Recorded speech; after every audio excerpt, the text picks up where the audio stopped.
سڵاو ڕێز و خۆشەویستی بۆ هەموو لایەک هەمووێ بەم کورتە ڤیدۆیە ئەمڕۆ لە ساڕۆژی سوێشی ئابا هەندێک گەڵاڵەی بیر و بۆچوونی خۆم بکەم بۆی کە خەڵکیش لانی کەم ڕای من بزان لەسەر ئەوە ئەوەی کە شارەزای ئەدەبیاتی من بێ ئەزانێ کە بە درێژایی ئەم ساڵانە واتە لە سەردەمی سوێشی ئاب کە ڕووی داوە هەتا ئەمڕۆ من هەموو ساڵێک چ کاتی خۆی کە لە کوردستان بووم و چە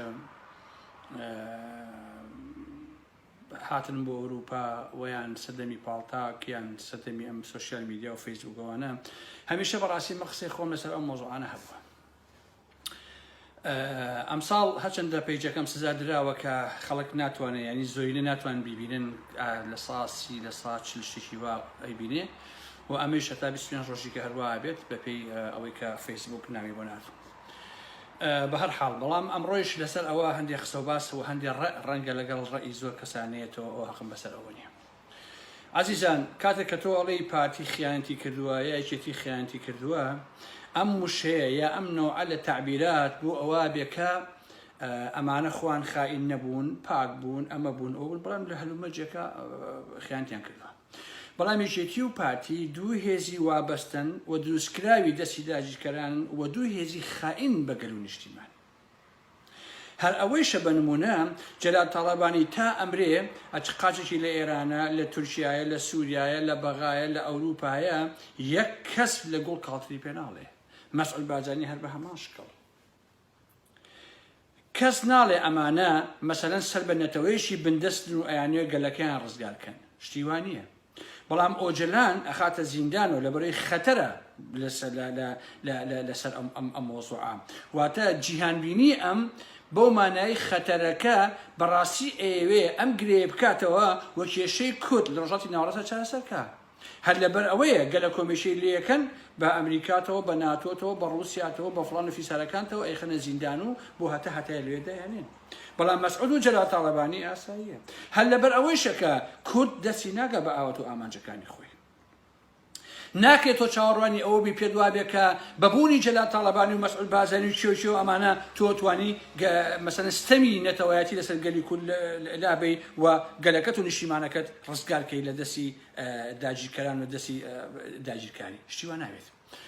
ئەمە لایەنێکێتی لایەنێکی تر کە بڵێم ئەم دوو هێزی خائینن لەگەڵ حرمەتێکی زۆرم بۆ ئەوەی کە بە هەزاران گەنج پیا و خەڵکی داما و بەشی عارەتەکانیان دوایان کەوتون بە ناوی کورد و ڕزگاری و ئازادی و ئالەم بابەتانەوە گیان بازیان کردووە خۆیان داوە بە کوشت ئەوە هەمووی ڕاستە ئەوانە هەمووی ڕاستە من حرمەتم بۆ ئەوانە هەیە بەڵام ئەوانە کۆمەڵی خەڵکی بێگوناهن کۆمەڵی خەڵکی قوربانین کە فریویان خواردووە بە قسەی کۆمەڵێک بەناو سیاسی کە گوایە ئەیانەوێ گەلەکەی خۆیان ڕزگارکەن. لەبەرەوە ئەم دوو هێزە وە کەوتم دوو هێزی خائینن. لێرەوە ئەمەوێ ئەوە بە هەموو لایەک بڵێم تۆ ببینە کە سیوێشی ئاب بەرهەمی چییە؟ سیوێشی ئاب بەرهەمی شەڕی ناوخۆی پارتی وێشێتیە. شەڕی یەکێتی و پارتی لەسەر چییە؟ شەڕی ئەم دوانە لەسەر مەسەلەی پۆست لەسەر مەسەلەی حکومداری لەسەر مەسەلەی ئەوەی کە کامیان کەڵەگا بێ لەسەر ئەوەی کە کامیان زۆرترین پارە بەرێ زۆرترین پۆستی هەبێ شەڕەکان سەر ئەمە بۆ لەواقع. لە ساڵی 92 پێشیش کە لە شاخا بوون شەڕیان کردووە هەر هەمووی شەڕی بەژەوەندی حیزبی بووە شەڕی هەیمەنەی دەسەڵات شەڕی پاوانخوازی بووە لەواقع. یعنی شەڕی یەکێتی و پارتی شەڕ نەبووە لەسەر مافەکانی خەڵکی کوردستان لەسەر ئازادی لەسەر دیموکراسی. دوجارش بینیمان کە یەکێتی ئەم هەموو ئیدعایی هەبوو کە بنەماڵی بازانی خێڵەکیە بنەماڵە پەرستە مەسەلەن نازانم فڵان و فیسارە دواکەوتووە کۆنە پەرستە ئەوەیە لە دوجارە خۆشی هەماندا هەماشت دەرچوو.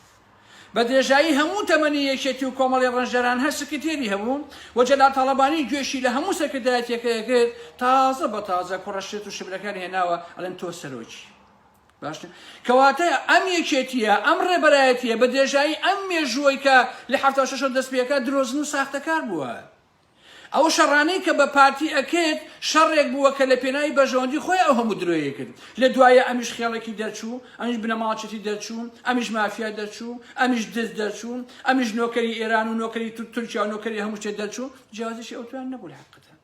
هەمووی بۆ فریودانی خەڵک بوو کە جەلال تاڵەبانی برای مەحمەد ئەو هەموو قسە قۆڕانیان کرد و خۆشیان دواییە هەمان لەو ئاوا ئەم بەلایەکەن کە بنەماڵەی بارزانی ڕشتێتی.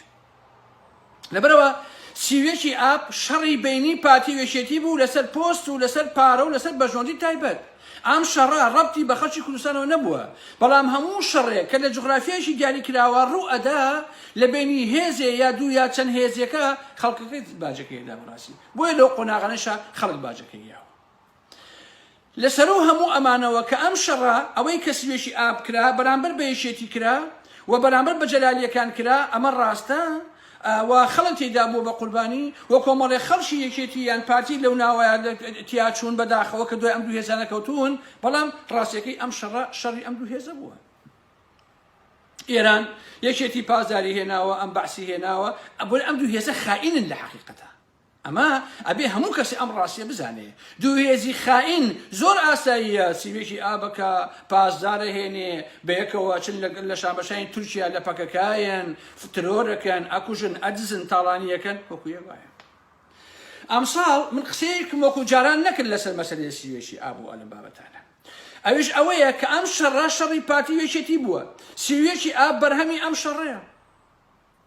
ئەمەی کە پارتیگری بەرهەمی ئەم شەڕی جەلالیەکان واتە کلکی ئەمانی هەڵکێشاوە.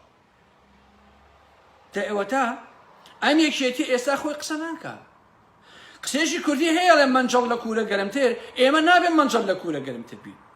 ساڵی پار لە سیوێکی ئابا تەلەفۆنم بۆ شانازی برای مەحمەد کرد، وتمەوە چییە ئەم ساڵ هیچ قسەیەک ناکەی لەسەر سیوێکی ئاب و ئەوانە. جا شاناز یە قاعیدەی هەیە کە وەختێ درۆکە ئەڵێ بە گۆڕی مام، ئەمە یاسای ئینە، یعنی من بە هەموو یەکێتیەکان ئەڵێم هەر کاتێ شانازوتی بە گۆڕی مام ئەوە درۆکە، ئەوە یاسای شانازە. وتی بە گۆڕی مام بابەتەکەم نووسیوە و نردوومە و کە چاشیکەن هەڵەوشی تیا بوو بەیان دووبیانی ئەوە بێ بڵاویەکەمەوە تەمەن ئەوزانی کە درۆکە لە دواییشە ئێسشی لەگەڵا بێ هەر بڵاوی نەکردەوە. باشە لە کاتێکا کە یەکێتی خۆی لە دوای سیوێکی ئابەوە شەریکە دزی پارتی و بنەماڵەی بازانیە، قوبات ئەوە تا مەسئول هەڵگری مەسئول بازانیە مانگانە $10 ملیۆن پارە پێیاکە بۆ ئیخاتە جیرفانیەوە. پاڤڵ ئەڵێ مەسئول بازانی مامی گەورەمە، خۆیان شەریکە دزن، خۆیان بەیەکەوە ئەمڵەتە تاڵانەکەن. منتەقی تایە من بڕۆن شەڕی سیوێکی ئاب لەگەڵ فڵان و فیسارەکانە بکەم، بۆچی بیکەم بڕێیەوە؟ بۆ بەئینسان تۆچێ واقعی بێ، خۆ ناکرێ مەنجەڵ لە کوورە گەرمتر بێ، ناکرێ شتەکە دەرحەق بە یەکێتی کراوە دەڵام من بێم هەموو ساڵێ ئەم شەڕە بکەم دژی پارتی و بنەماڵەی بازانی کەسێکی ئابیان کردو خیانەتەوە ئەوەیە، بەڵام یەکێتی خۆی شەریک بێت. پاڤڵ خۆی قسە نەکات، قوبات خۆی قسە نەکات، شاناز خۆی قسە نەکات، شاڵای عەلی عەسکەری خۆی دانیشێ بە بەرچاوی هەموو دنیاوە ئەڵێ سیوێکی ئاب خیانەت نییە، هەمومان گوێمان لێ بوو بڵاو بۆتەوە. باشە خۆ سەرکردایەتی یەکێتیشە خۆی واڵێ کەواتە من ئەم شەڕە بۆچی بکەم؟ بۆچی مەسەلەن چەندین نامم بۆیە کاک ئەڵەم تۆ بۆ لایڤ ناکەن سەر سیوێکی ئاب، بۆچی بیکەم؟ لە پێناوی چییە؟ کاتێکە ئەوەی کە سیوێکی ئاب دژی کراوە، ئەوەی کە ڕاونراوە، ئەوەی کە لە هەولێرا سەگیان پێوەناو دەریان کردو بۆ سەیران بن و ئالەم بابەتان دوایش پاسداری هێناوە و هەتا سنووری هەولێر ڕۆشتووە، کاتێک ئەو خۆی قسە ناکات من بۆ قسە بکەم؟ چ لە پێناوی چییە بەڕاستی بنەوە کارە بکەم؟ بۆچی بیکەم؟ شاناز بووە بە ملیۆنێر، قوبات بووە بە ملیۆنێر، پاڤڵ بووە بە ملیۆنێر، هەموو سەرانەکەتی بوون بە ملیۆنێر. شێخ جعفەر خۆی کە قارەمانی شەڕی ناوخۆ بۆ لە سێکی ئابیشام جێگری نێچیرەڤان بازانیە. مستەفای سێقادری کەڵەشێری گردەکە کە ژن نەماوە تەکلیفی لێ نەکا ئەو جێگری نێچیرەڤان بازانیە. باشە خودی قوبات خۆی مەسینە هەڵگری مەسئول بازانیە. وەکو وتیشم کە پاڤڵ ئەڵێ ئەو مامی گەورەمانە مەسئول بازانی. دەی عەزیزان من ئەم شەڕ لە پێناوی چیا بکەم بزەحمەت نەبێ؟ بۆچی بیکەم؟ یعنی معقولە من هەموو ساڵێ ئەم شەڕە بکەم بەڵام یەکێتی هەردا شەقی بن هەنگڵی بنەماڵەی بازانی بێ، یەکێتی هەر شەریکە دزی بنەماڵەی بازانی بێ، ڕاستیەکەوە ئیشی من نییە تر. لە حەقیقەتەوە ئیشی من نییە، نایکەم. من ئەو شەڕان ناکەم بەڕاستی. ئەو سەردەمە گوزەشت 10 ساڵ شەی نەوشەوان سەفام کرد. 10 ساڵی ڕەبە نۆشوان دوجار دروی کرد. هەموو سامانی گۆڕان و گردەکە یای بە کوڕەکانی خۆی و بە کچەکەی. ئەمە ناکەم بەڕاستی. لە هیچ کاتێ شەڕ بە وەکالەت بۆ هیچ کەسێ ناکەم. ئەگەر سەردەمانێک کردومە ئێستا خۆم بە گەمژە ئازانم.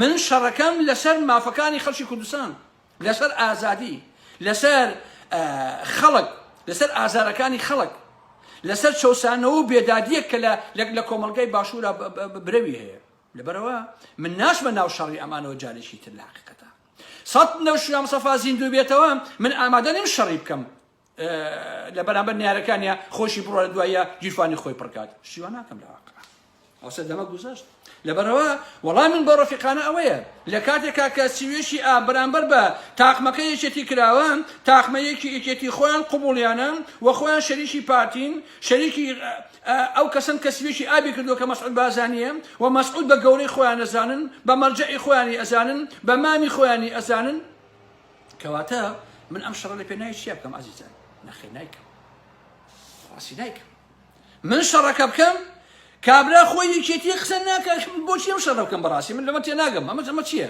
بۆیە من داوا لە هەموو ئەو بەڕێ سەر بە خۆیانە یەکەم ئەو ئیشە ئەوە مەکەن لە حقیقەتە مەیکەن شتێ مەکەم چ لە گیرفانی یەکێتی گیرفانی پارتیەوە باشە حتا ئەگەر باسی سوێکی ئابیژەکەن لە ڕوانگەی خۆتانەوە باسی بکەن لەم لە ڕوانگەی تاقمەکەی جەلال تاڵەبانی یەکێتیەوە کەیفی خۆیانە ئەوان شەڕیان کردووە لە پێناوی پارۆ و برایم خەلیل ئەو شەڕیان کردووە کەواتە شەڕەکە شەڕی ئێمە نییە شەڕی خۆیانە هەرچەندە ئەگەر ئێسا قوبات بە نمونە باسی سوێکی ئابی بکردایە بیاوتە بڵێ مەسعود بازانی خیانەتی کرد سوێکی ئابی کرد ئەمەی کرد ئەوەی کرد پاڤڵ باسی کردایە شەڕەنس باسی بکردایە سەران یەکێتی و مەحموود سەنگاویەکان و فڵانی شتەکان باسییان بکردایە شێخ جەعفەر و مستەفای سێقادەکان باسییان کردایە ئێمەش قسەیەکمانە بوو ئەمانە وەڵا دیارە ئەمەش باسی کرد مادەم ئەوان بەوا باسی کرد کاتێککە کابرا کە دەرهەقی کراوە قسە ناکە ئیتر من بۆچی ئەم شەڕە بکەم بەڕاستی نایکەم مشکلەی من نییە جاوە سیرێکی ئاو خیانەتە بەڵێ خیانەتە یەکێتی سەد خیانەتی هەیە پای سەد خیانەتی هەیە ئەم دوو هێزە وەکو دوو هێزی خائینن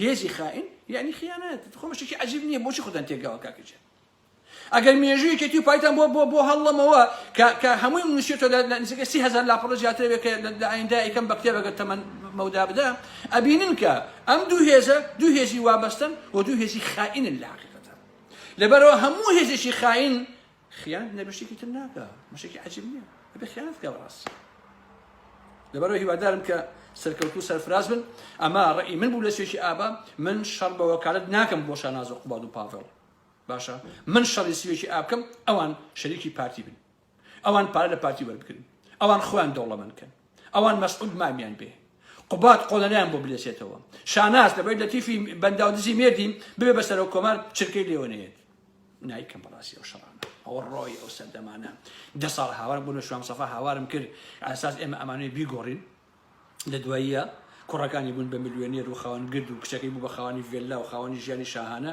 ئێمەش دەورا بە دەستی بەتاڵ لێ دەرچوون نایکەم بەڕاستی ئەو شەڕان ناکەم لە هیچ جۆرێک جارێکی تر ئەو مێژ ئەو هەڵانەی کە کردومە دووبارەی ناکەمەوە تاو و بە پێچەوانەیشەوە ئەگەر خەڵک پێی وایە سیوێکی ئاب بەرامبەر بە خەڵکی کوردستان کراوە درۆیەوە سیوێکی ئاب دەرحەق بە یەکێتی کراوە بەرامبەر بە یەکێتی کراوە دوو هێز بوون لەسەر پارەی برایم خەلیل لەو کاتە شەڕیان بوو پارتی یەکێتی ئەیوت لە هەولێرە پارتی دەرکرد بوو ئەویت ئەبێ بە دووربین بێ سەیری هەولێرکەی ئەوی چوو بەعسی هێنایەوە یەکێتی دەرکرد و وتی تۆی بە دووربینی قەوس سەیری هەولێرکەیت ئەمە شەڕەکە بوو لەبەرەوە ئەم شەڕە لە کولە شەڕی خەڵکی کوردستان نەبووە شەڕی دوو هێزی مافیا و چەتە بووە لە حەقیقەتە دوو هێزی خائین و وابەستە کورد و کرمانجی هیوادارم کە پەیامەکەم ڕوون بێ بۆ هەموو لایەک و حرمەتێکی زۆرم بۆ هەمووتانەیە خواتان لەگەڵ عەزیزان و خۆشەویستانی ئارام ئەحمەد ئەمەش بە خۆشی ئێوە و چا حیاتە بۆ خۆم جارجاری خۆمەوە بە قوربانی خواتان لەگەڵ